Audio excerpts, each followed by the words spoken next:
Have you had a chance to look at any of these sessions that have been recorded? I did. I looked at the one yesterday because I was so confused on the triangles, and they actually make sense now. Okay, good. Yeah, good. I'm glad they proved useful. That's where they're most useful, is when we've covered a concept that's confusing and that, you really need to go back over and look at again. So, all right. Come across some just general math exercises pertaining to the GRE. Why don't we go through some of these? Starting with number 1.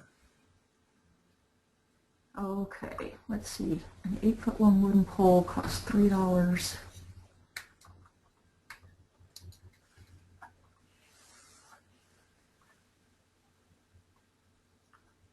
Cents of a pole that is 16 inches long.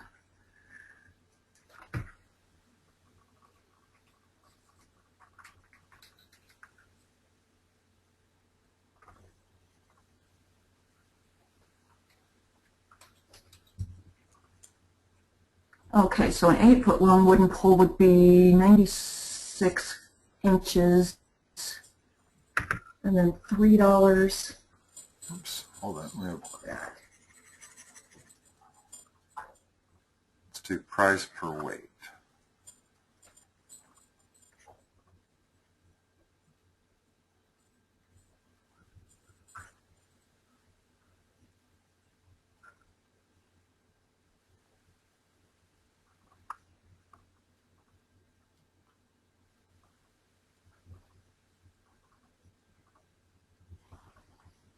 So this is a ratio problem. I know, and I am so bad at ratios. Okay. Well, what makes this difficult is that they've made dollars, and then they ask the question in cents, and they give you the dimensions in feet, and they ask for it, and then 16 inches. Right. So our first goal is to change everything to whatever unit we want.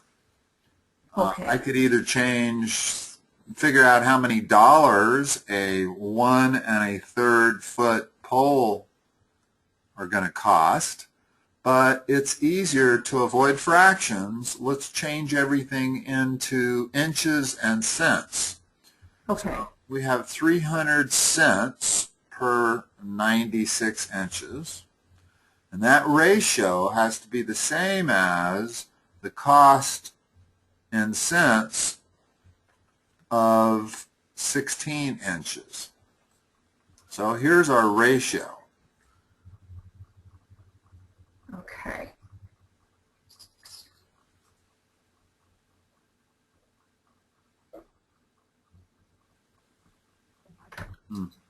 Interesting.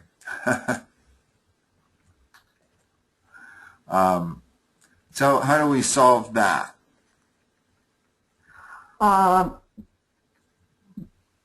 Cross multiply. Well, I believe divide 300 by 96, and then multiply that by 16. There you go. I was chuckling because I was looking in the book, and their first suggestion is cross multiply, which, well, it's counterproductive if you notice. Right. If you cross multiply, you then have to divide by 96. Why don't we multiply both sides by 16? And so in one step, we solve for x.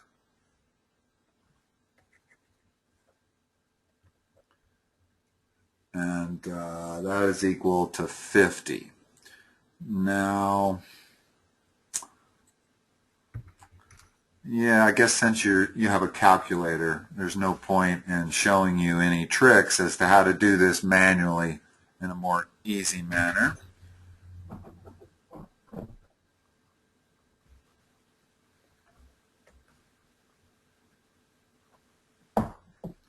Okay, in the figure below,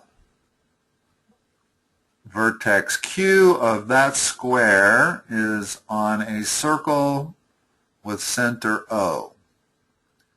If the area of the square is 8, what is the area of the circle?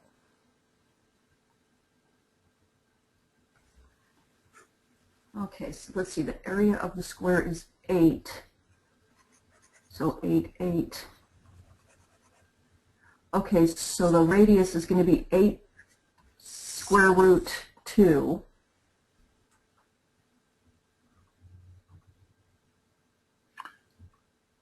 Very good. You're off just a little bit, but it sounded like you were using similar triangles, which is really good.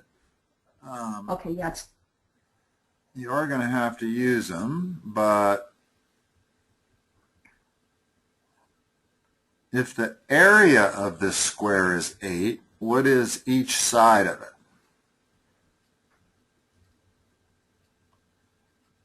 oh, it's actually, if the area is 8, each side, it's side squared.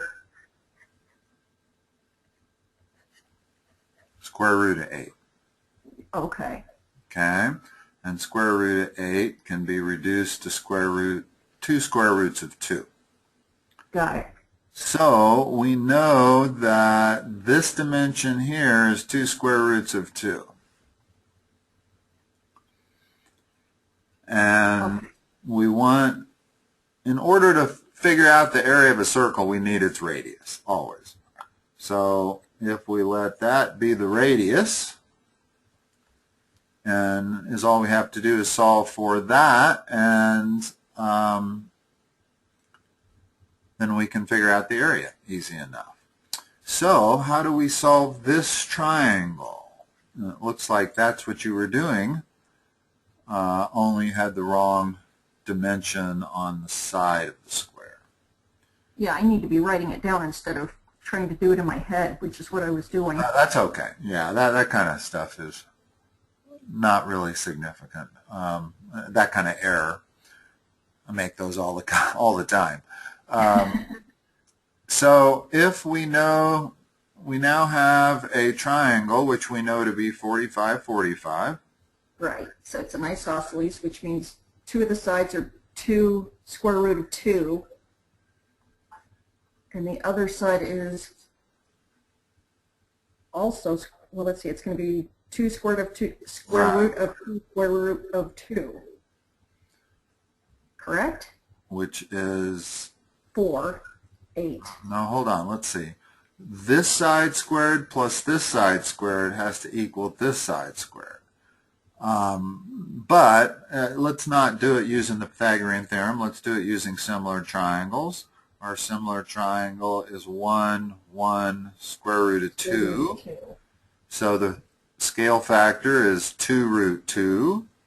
We're going to multiply that by square root of 2. So we get 2 times 2, 4, which is what you did perfectly. Okay, so now we know this radius is 4. What's the area of the circle? Okay, it's going to be 16 pi. Good. Good.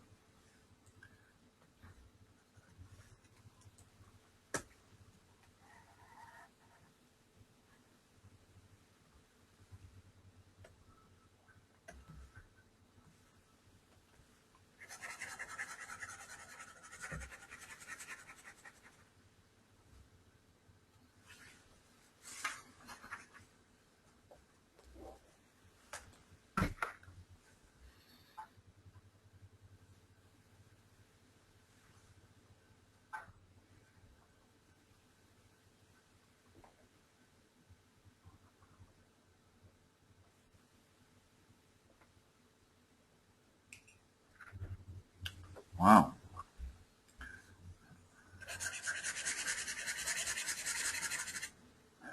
Well, when I first looked at this problem, I said, well, this is an easy problem. I'll go on to the next one. And now that I look at it, it's not as easy as I thought. Another 2 English books. Let's try to do it algebraically. In other words, this problem does not lend itself to picking numbers. No. Why? Because they've already given us. It had to be 10 English books and 7 French books in 1999.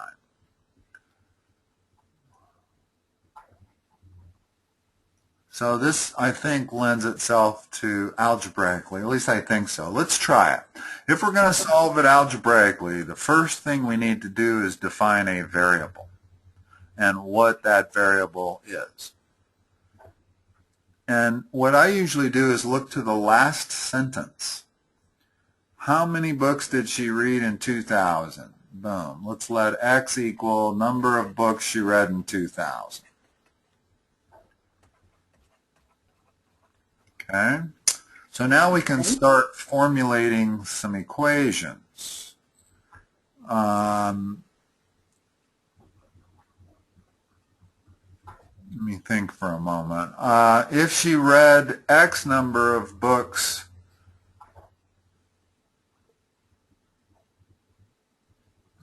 let's see, X is the total number of books that she read in 2000.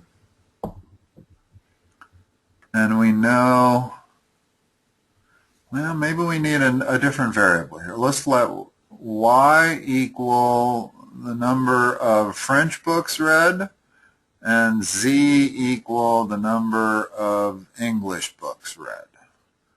That's probably a better variables to define it. So the first equation we can write is that she read twice as many French books as English books. Therefore, what equation would that equal?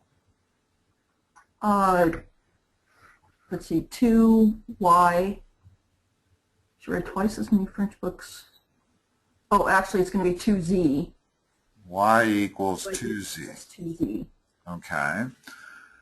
And the second sentence, if 60% of the books that she read during the 2 years were French, how many books did she read in 2000? 60%. Well, in the 2-year period, how many French books did she read? 7 plus Y. This is the number of French books in 2000 read. Oh, okay. Same with this. Oh, okay. Okay. So the total books she read in 1999 and 2000 are, she read 7 in 1999 and Y in 2000, so she read 7 plus Y. And we're told that 60% of the total books she read were French. So if I put, let me think of the most logical way to reference this. If I work with the ratio of if 60% were French, then 40% were English. So here's the number of French, that's 60%. The number of English is 10 plus Z. And that ratio has to be 60-40, which is a 3-to-2 ratio. So there's my equation to solve. And since we're trying to solve for the number of French, or the total number of books, we need to solve for both of these variables. But now we have 2 equations and 2 unknowns. In other words, this is our first equation. Okay. This is our second equation.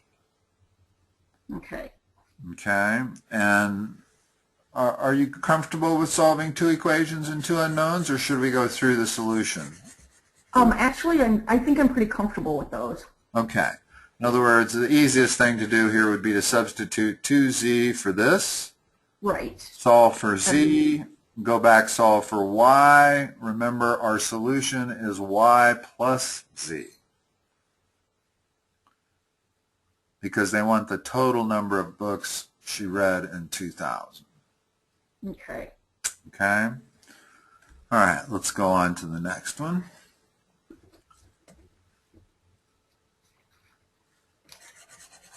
Now, before we go on to the next one, let me back up a moment. This sentence, if 60% of the books she read were French, I could have actually worded that algebraic equation a little bit. The number of French books she had were y plus 7. That has to equal 60% of the total books she read, which are y plus 7 plus 10 plus z. So there's another way I could have written the equation. That's still one equation and two unknowns, so I still have to use the second equation, y equal 2z, to solve this. Okay.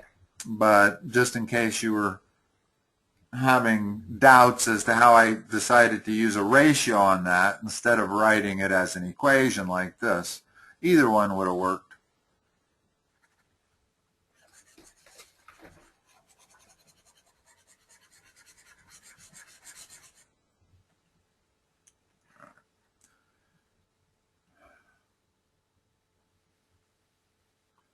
How many times does the digit 1 come up when you go from 1 to 300? Counting the first one, 1.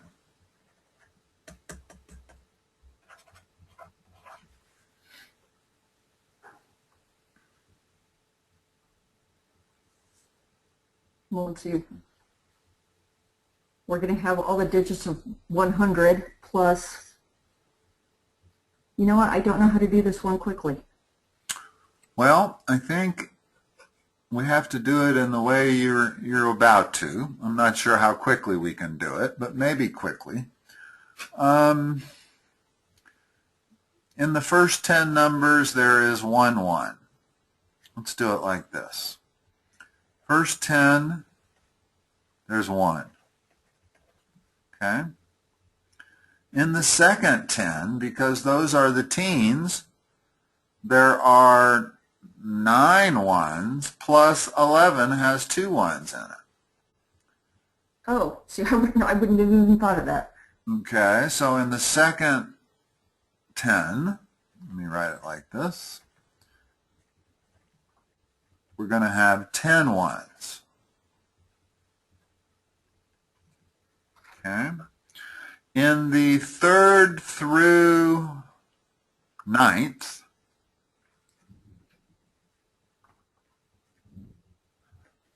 how many ones are we going to have? In other words, we're going to have a 31, a 41, a 51, up to 91. How many ones is that? Yeah, so let's see. 21, 31, 41, 51, 61, 71, 81, 91. So 8. Or no, because I counted 21. Yeah, let's just do 31. 30. Let's do this the same way we were calculating how many numbers there are between something. Remember when I said if you want the number of rows in a spreadsheet between row 3 and row 9, you take 9 Yes. minus 3, Minus 3 add plus 1 to it.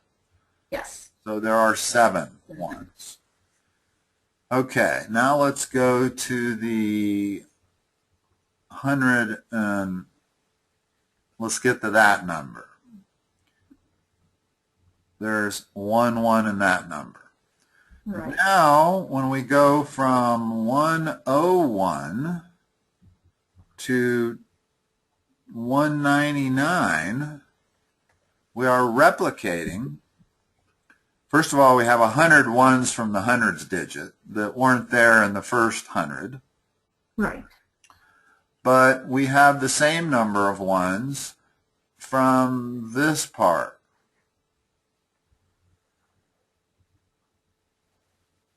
How many did we have here? We had 1, 10, and 7.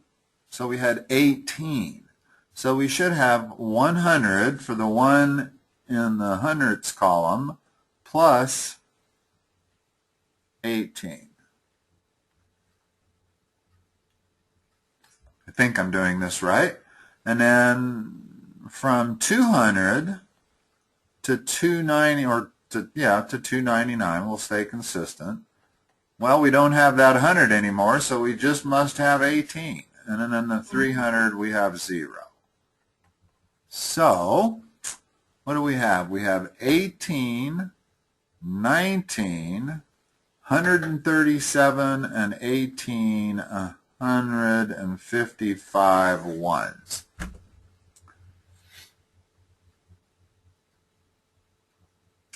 Question is, could we have gotten that quicker?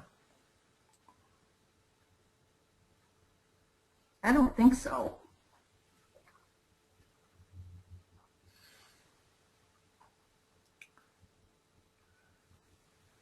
Yeah, perhaps not, although there's something about this number 155 that relates here. But let's not spend the time trying to figure it out. That was a reasonable way to do it. That probably took me a minute, maybe 2 minutes to do, and that's not unreasonable for a hard problem. Is a 2-minute solution? No. 2-minute solution.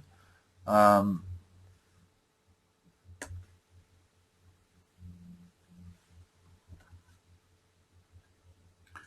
right, more geometry. In the figure below, the radius of circle O is 10.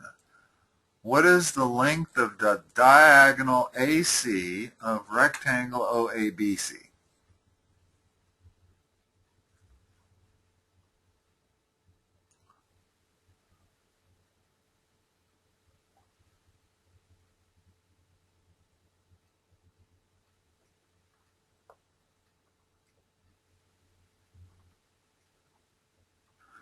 Let me give you a hint. There's a hard way to solve this, and there's a super easy way to solve it.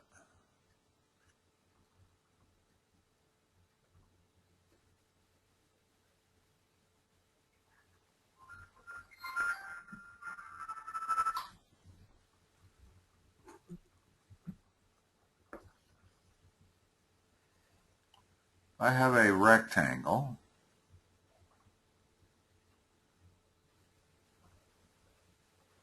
I'm going to draw 2 diagonals across it. What do I know about those diagonals? That they're 90 degrees? That they're equal. Oh, okay. Okay. Can't really say anything about the angles formed here. Those aren't any set. Depends on how long the rectangle is compared to how high it is. Okay. But the one thing I know is those diagonals are equal. So if you look at this rectangle and draw another diagonal from O to B, that's the radius of the circle, which they've given us is 10. Right. Or so AC has to be 10.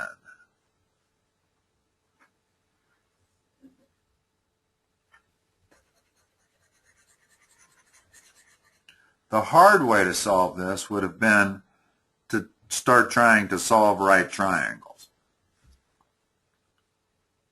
In other words, most of these type problems, that's usually what you have to do, is you have to draw a diagonal and then start solving other triangles here. Okay. But in this case, it's correct that you draw the diagonal, but once you do that, you want to realize that the length of that diagonal you just drew is the same as AC, which is what we're looking for. So, got it. Okay, this problem I introduced yesterday when we were trying to solve that one problem. So I think we've probably killed this to death. This is the equilateral triangle. You remember the formula for the area of an equilateral triangle? I won't go through this. I'm just curious if you remember what it was. And of course, I believe it was S squared square root of 3 over 4. Very good. Yes, and I think maybe on second thought it is worth memorizing that, because knowing that will save you at least a minute on having to solve this equilateral triangle for its height, which we could do using similar triangles. That's the problem we were working on yesterday. So let's go on.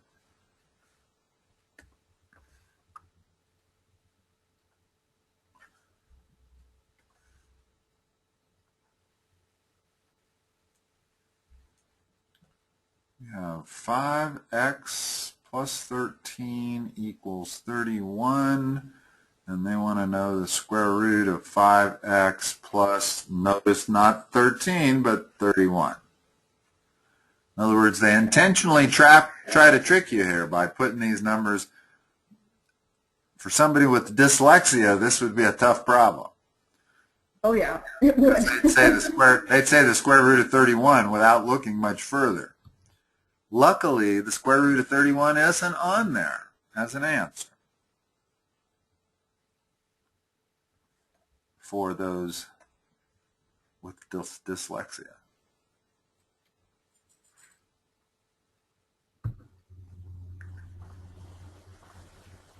So I'm saying solve for x and... Yes, exactly.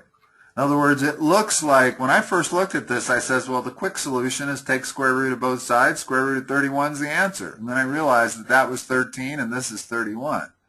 So you have to solve for x and then substitute it in and see which of these answers is equal to what we get. Okay, and I come up with the final answer of 7. Oh, okay, good. So that's what, 18, so x is equal to 18 over 5, and when you plug that in, you get 18 plus 31, 49. Good. Okay, let me bring up the next page here.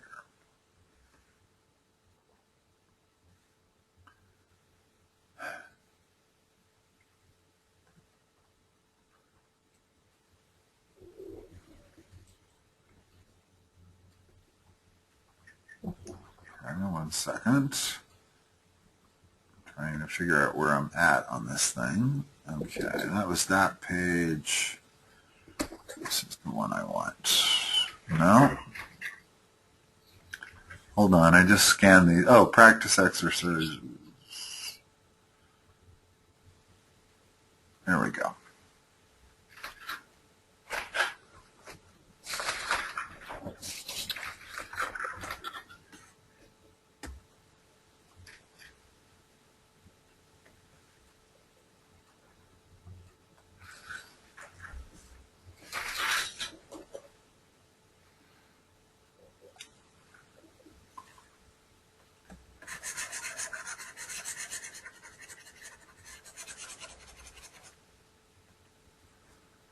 So the average of a plus b is equal to a plus b divided by 2.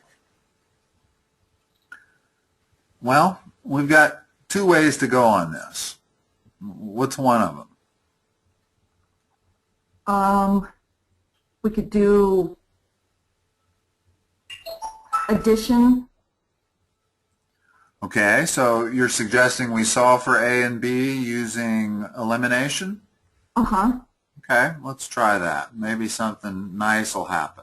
Now keep in mind, we can go two ways. We can solve for a and b and then figure out what the average is. Okay. Or we may stumble across this directly.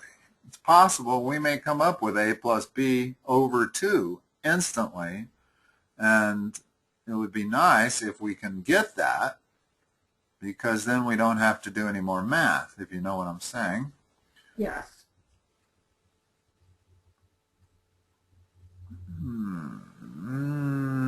Let's see. I don't see any way that that's going to happen, because we would need to come up with an equal amount of a's as, now I see where it could happen. Okay, so your first inclination was to multiply the top equation by 2 or negative 2. Yeah, negative 2.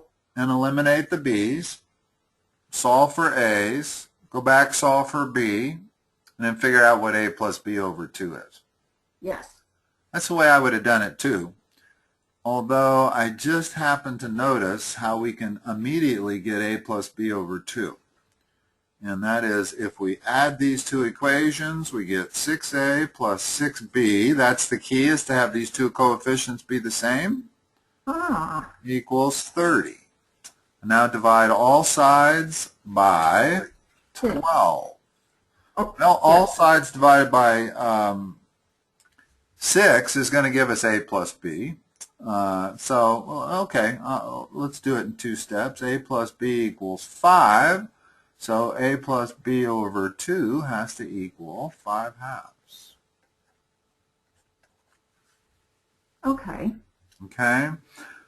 How much time you should spend looking for those type of shortcuts, I don't know. Certainly is something that if you notice it, it's easier. It's going to shave 30 seconds off this question, but you have to look for it to see it. It took me a while to find it, and I was looking for it. In other words, after I wrote that this was what we were trying to solve for, it occurred to me that I'll bet you they give you a quick way to solve for that without having to solve for A and B individually. And they did, which was nice. And they did, yes. So maybe it is worth looking for those kind of shortcuts, because their whole point is to try to find people that would be able to find that shortcut. So they give you plenty of opportunity to try to locate them. All right. This one is a bit tricky. Took me a while to figure out this one.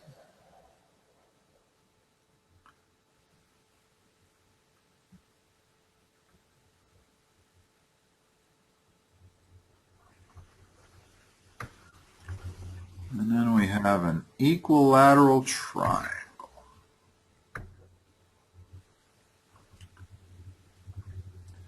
Now, the moment you hear equilateral triangle, know that you're dealing with a triangle that's 60, 60, 60. Okay. Which means if we break it up at all, it's going to be a 60-30 triangle, a 60-30 right triangle. In fact, you can see that this one is a 60-30 right triangle, and so is that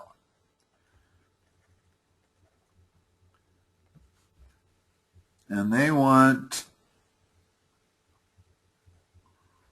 the distance from D to E. And the only thing they give us is the radius is 4.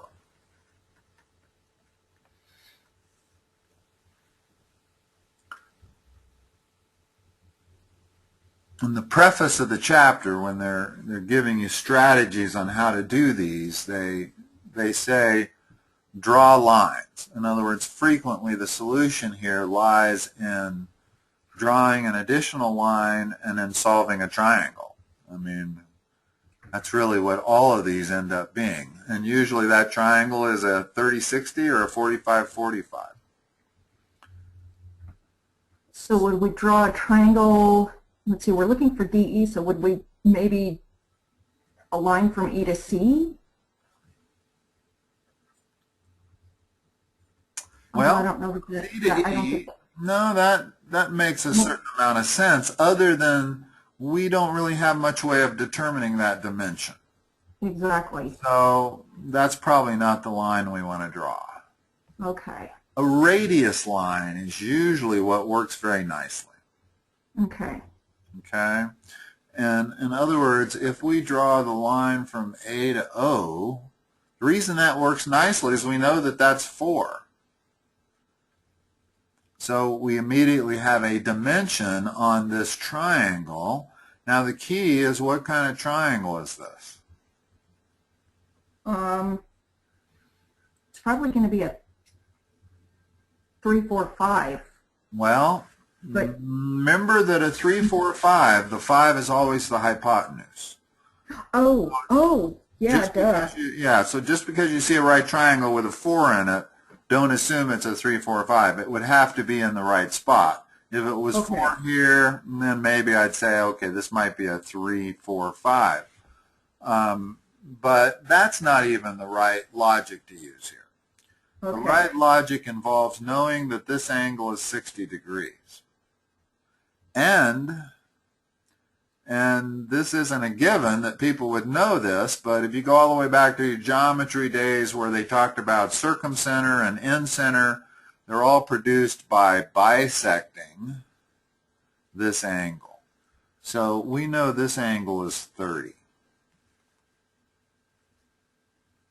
Okay, so it's going to be a 30, 60, 90, which means, So now we'll be able to easily come up with this dimension, and then 4 minus this dimension will equal DE, which is what they're looking for.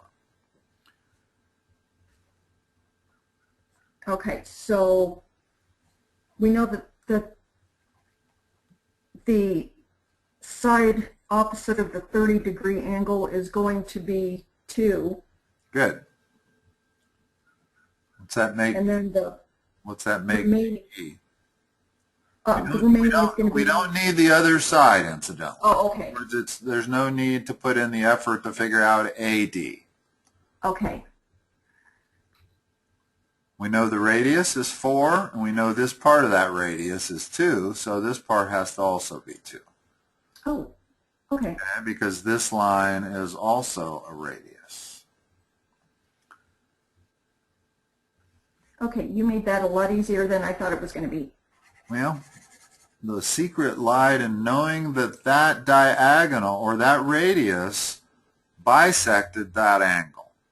Okay. And even though you might not know that, because quite frankly that is some of the more obscure geometry that is taught, and it's not part of the geometry you have to know to take the SAT or the ACT even.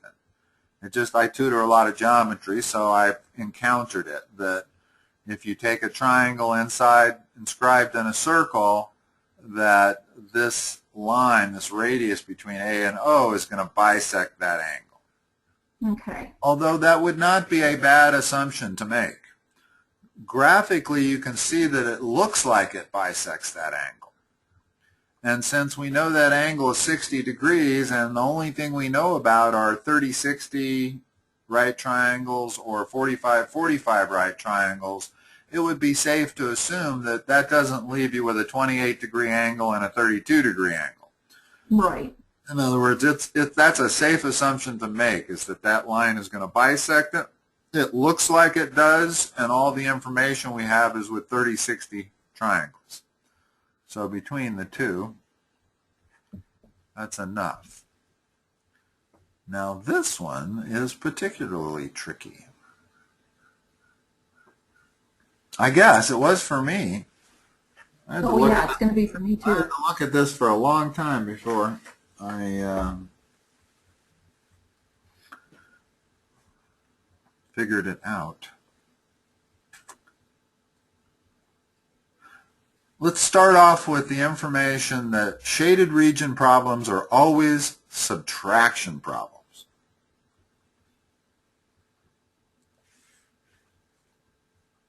I'm sure I can draw this one.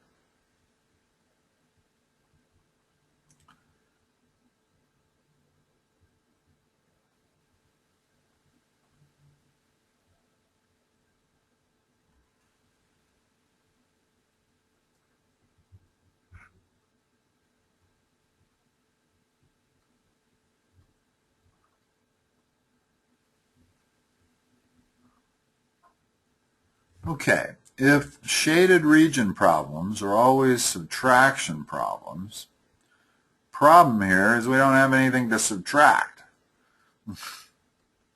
Right? Right. We can figure out the area of the 3 circles, but I'm not sure what good it does us, because we don't know the area of whatever needs to be subtracted out. In other words, we need the area of this outside. If we knew the area of this Mickey Mouse face with 2 ears, Yeah, we'd be able to, well, maybe be able to, we need to be able to subtract the shaded part, but we don't right, know. we'd need to be able to subtract the area of the 3 circles, but who knows what the area of this outside thing is? I don't have any way of figuring that out. So we need to do something different. Now, I know my radius is 1.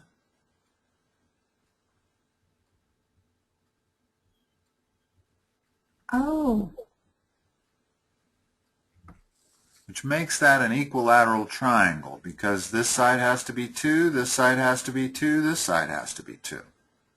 Okay. So if I knew the area of this equilateral triangle and I subtract out each of these sectors, which I can figure out the area of that sector because I know that's 60 degrees. Let's first go over that principle. Here, let's do a problem here. If I have a 60-degree angle, and this thing has a radius of 1, now let's make it a radius of 4. What is the area of this sector?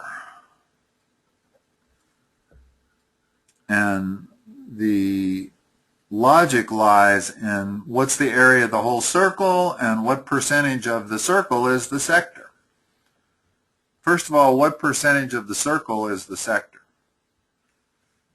What percentage of the circle is, it's going to be 60 over 360. Okay, that's the first key step. Now times the area of the whole circle, which is 16 pi. There's the area of that sector. Okay. I'm going to use that logic to figure out the area of these 3 sectors that I've checkmarked, and I'm going to take the area of the equilateral triangle and subtract the area of each of these sectors. And that will leave me the area of the shaded figure in the middle. Okay?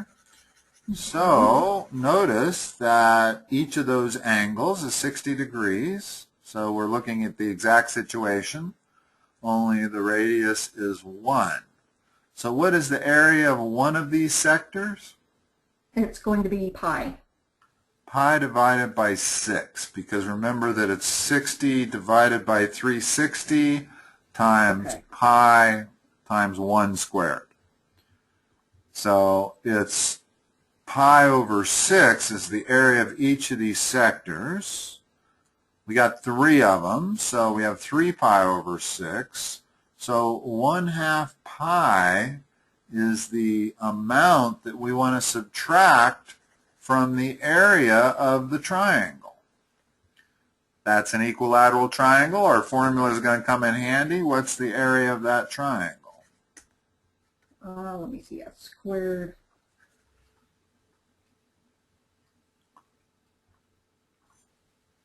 It's going to be, the area of the triangle is going to be the square root of 3 divided by 4.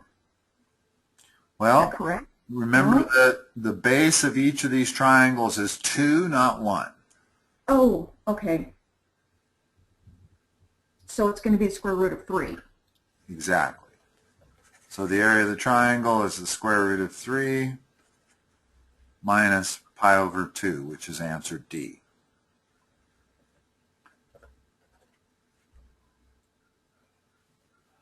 As long as we're on this subject, let's cover another very, very similar principle, and that is finding arc lengths. I have a circle with radius 2, and I want to find the arc length of this 30-degree angle, arc length being this measurement from A to B around the outside of the circle or along the circumference line. How would I find this length? In other words, if this was a string and I could cut it at A and B and then straighten out the string, what would the length of that thing be? The 30 degrees over 360. That's the start. That's the ratio of that piece of the arc to the circumference.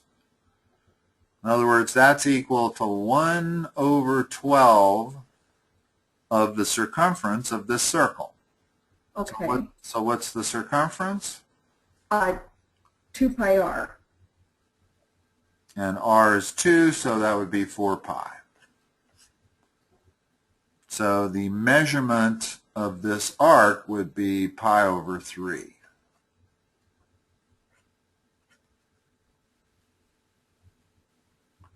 other words, same exact concept as doing area of this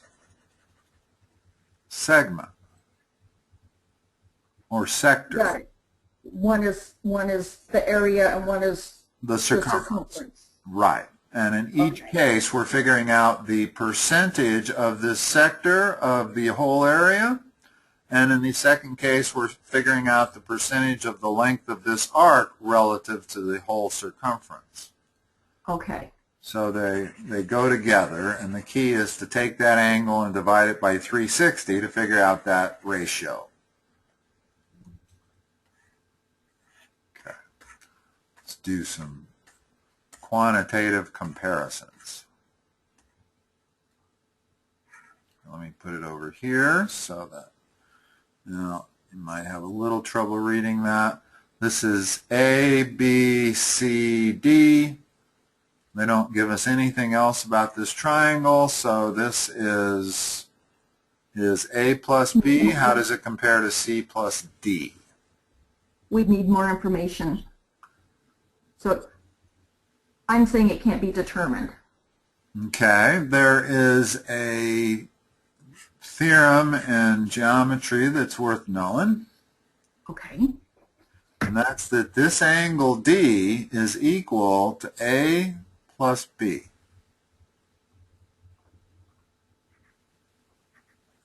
So if that is true, in other words, if D is equal to A plus B, then D plus C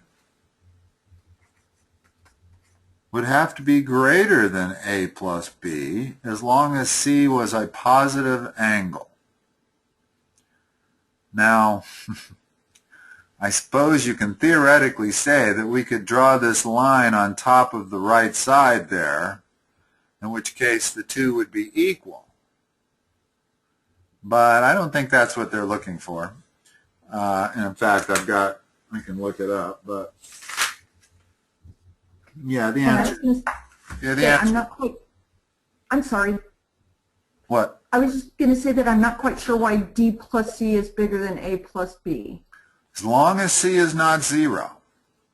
Uh-huh. If D is equal to A plus B, this is called the exterior angle theorem, where if I start with a triangle and I extend one of the lines, this is called an exterior angle. And the theorem states that this exterior angle is equal to A plus B. Okay. Okay? And the way they get that, if you want to think about it, is A plus B plus this unknown angle here, 1. Well, we know that's equal to 180.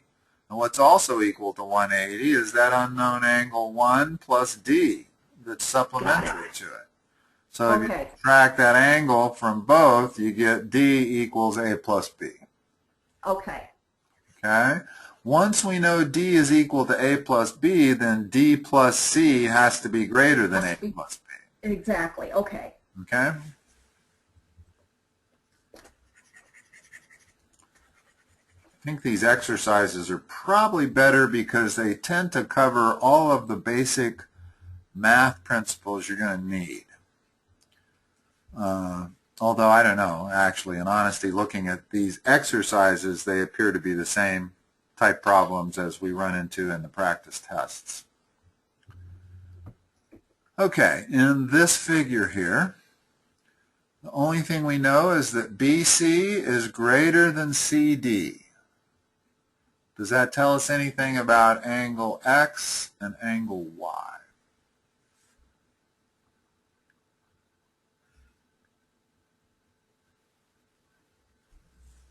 Unfortunately, not that I can tell. What if BC were equal to CD? Then the angle, I don't, you know what, I don't know. X would have to be equal to Y. To Y, that's what I was And thinking. yeah, it's kind of intuitive. The reason being is that we have side is equal to that side. This side is equal to that side, and if I tell you BC is equal to CD, we have two congruent triangles. All three sides are the same.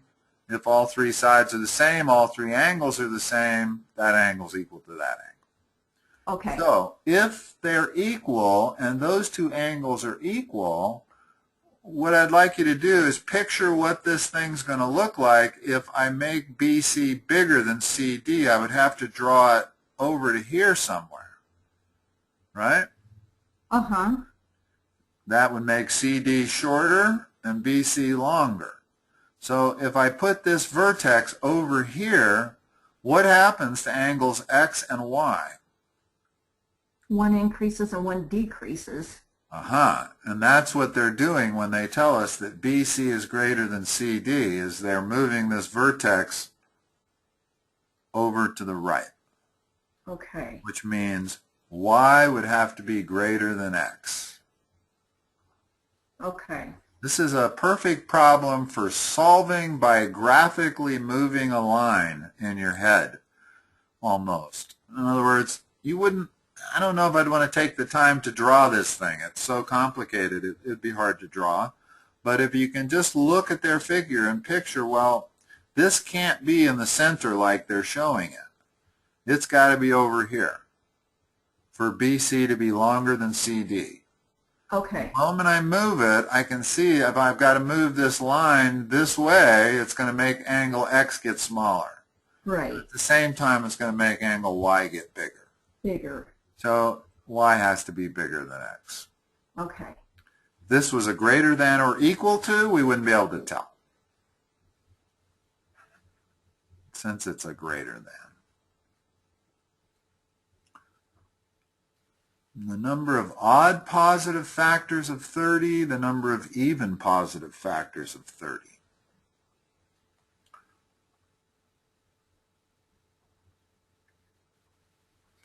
I think probably the best way to do this would be just list them. Yeah, so quantity A would be larger. Yeah, because it'd be, the factors are 2, 3, and 5. Well, it didn't say prime factors. Oh, okay. So let's list all factors of 30. Start from the outside going in. There's 2 of them.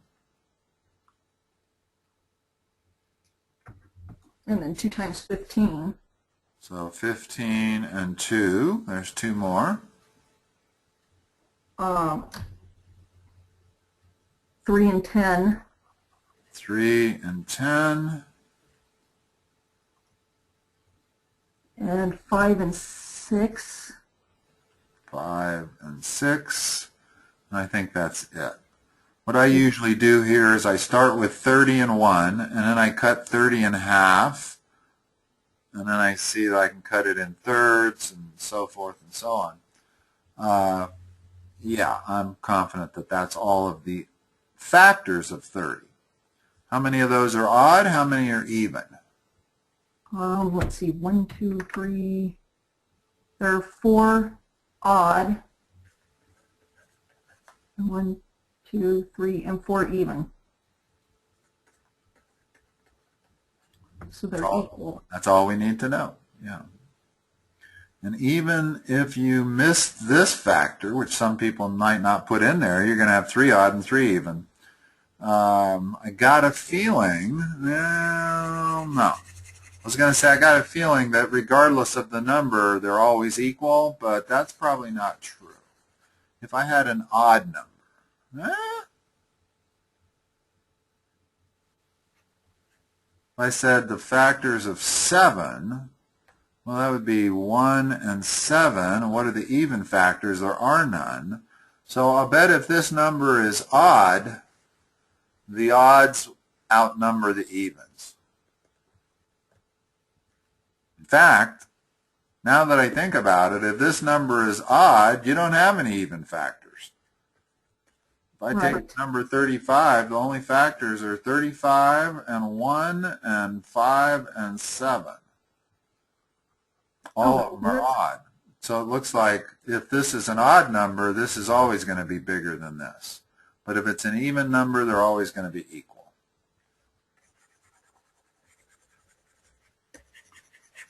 Interesting little piece of information that I didn't know. Yeah, that's good to know. I guess. I don't know. Okay, this one is particularly confusing and tricky, but that's what they like to do. If I write, this is kind of what I used to call symbol problems, where they would make up a symbol, and in this case, it's these parenthesis brackets things, whatever they're called. I don't even know their name.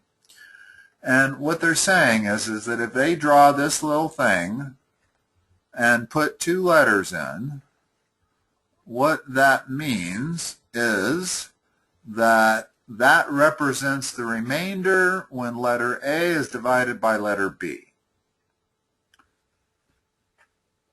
Now, which of these quantities is larger? I have no idea. Okay, let's take a simple case. What is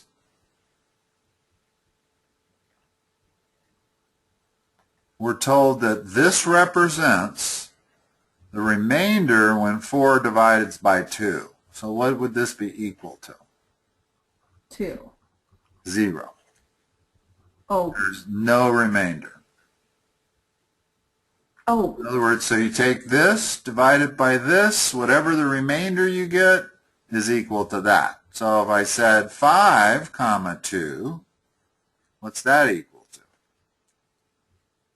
to? Okay, so it'd be 5 divided by 2. No, this has to equal the remainder. What remainder do you get when you divide 5 by 2? You get 1/2.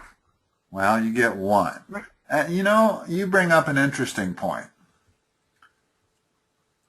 I think that this is actually a bad question, because I did it the same way you did it.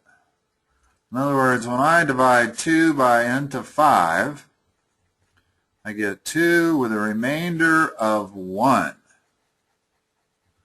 But the true remainder is 1 divided by 2. But that's not what they're doing in here. They're calling the remainder the top number only. Okay. Okay? So, and that's very significant here, because it gives you a different answer than if you did it what I think is the proper way. I think the proper way to do it is the way you did it. When you divide 5 by 2, your remainder is 1/2. But they're saying that the remainder is the numerator. Got it. Okay. All right?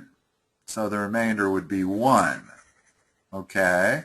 Now, and they could have taken the time to explain that. It represents the numerator of the remainder, really. I guess it's all a question of terminology. But so what do we get when we do 10 to the third, comma 3?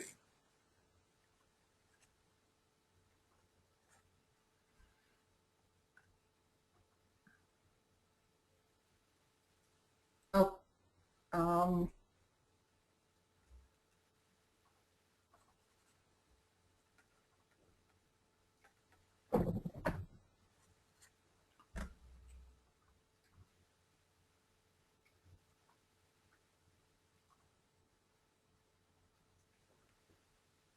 This one just has me stumped. I don't. No, I don't blame you. This is a hard problem.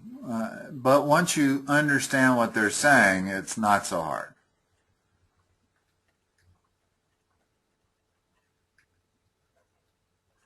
Right?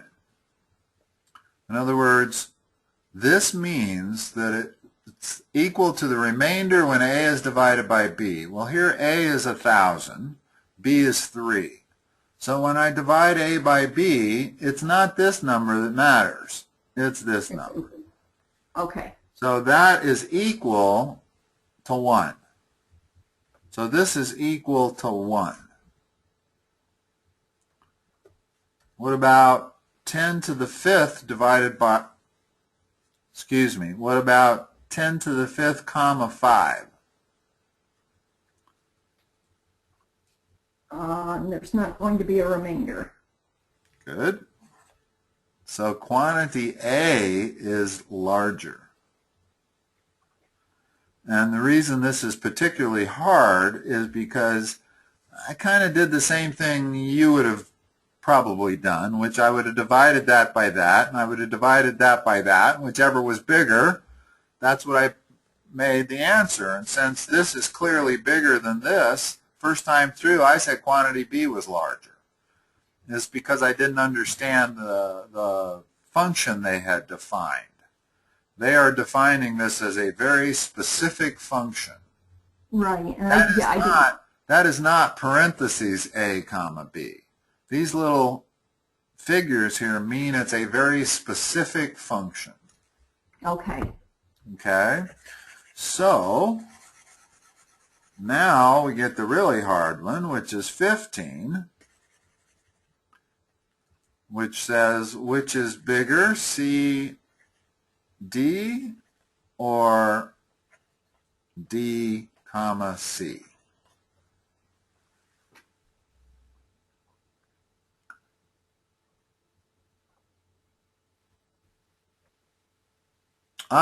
And the extra information is that C and D are positive integers, with C being less than D.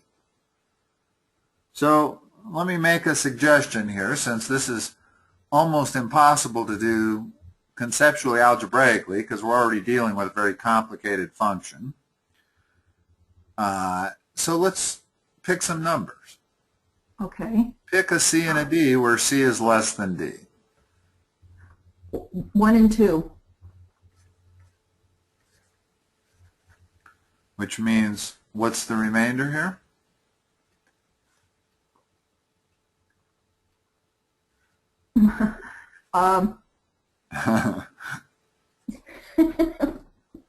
It's 1.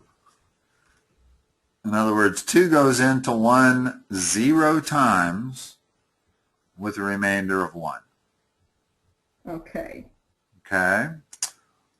How about 2 comma 1?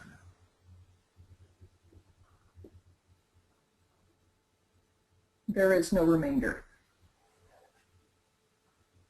A is bigger. And I wouldn't even worry too much about trying another set of numbers. In other words, let's just for the heck of it, try 5 comma 3, or 3 comma 5, and then 5 comma 3. Well, notice that if C is less than D, you're always going to have this fraction to start right off. And it goes in there 0 with a remainder of 3. So this would be equal to 3. Whereas 5 comma 3 would be equal to what?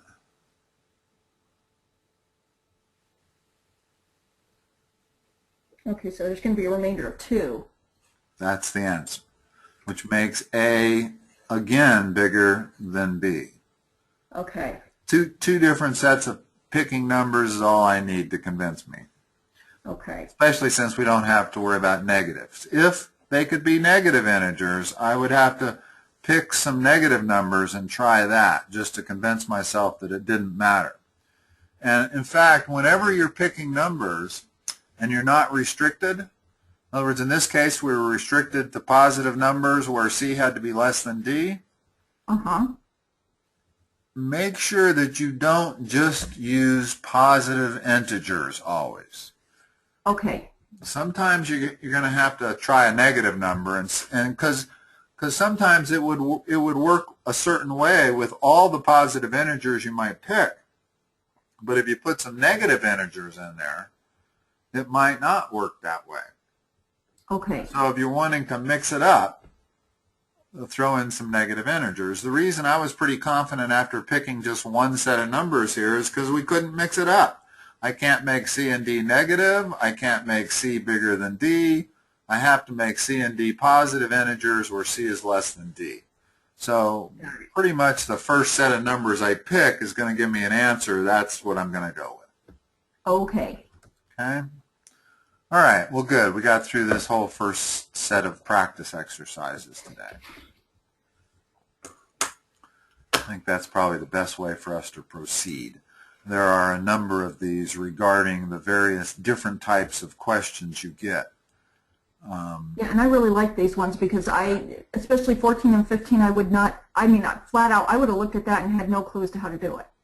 Well, I wouldn't have understood, but even if you did, though, it's still ambiguous. I'm not convinced that calling this the remainder, notice that it matters a lot, because this remainder is 3/5 and this remainder is 2/5. I guess A is still bigger. But in this case up here, if you put the true remainder as a quotient, quantity B is bigger. No, it isn't. It's 0. So it wouldn't matter how you define remainder. yeah, that one, it was just confusing. Well, very confusing, especially since this looks like the typical parentheses A, comma, B, parentheses. What is unique about this is these two symbols very specifically mean something. They mean that when A is divided by B, we are to write the remainder as a numerator only.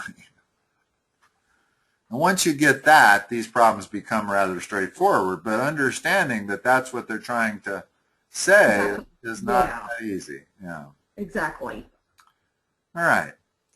Angela, I will talk to you next time. Okay, thank you for your help. You're welcome. Bye-bye. Bye-bye.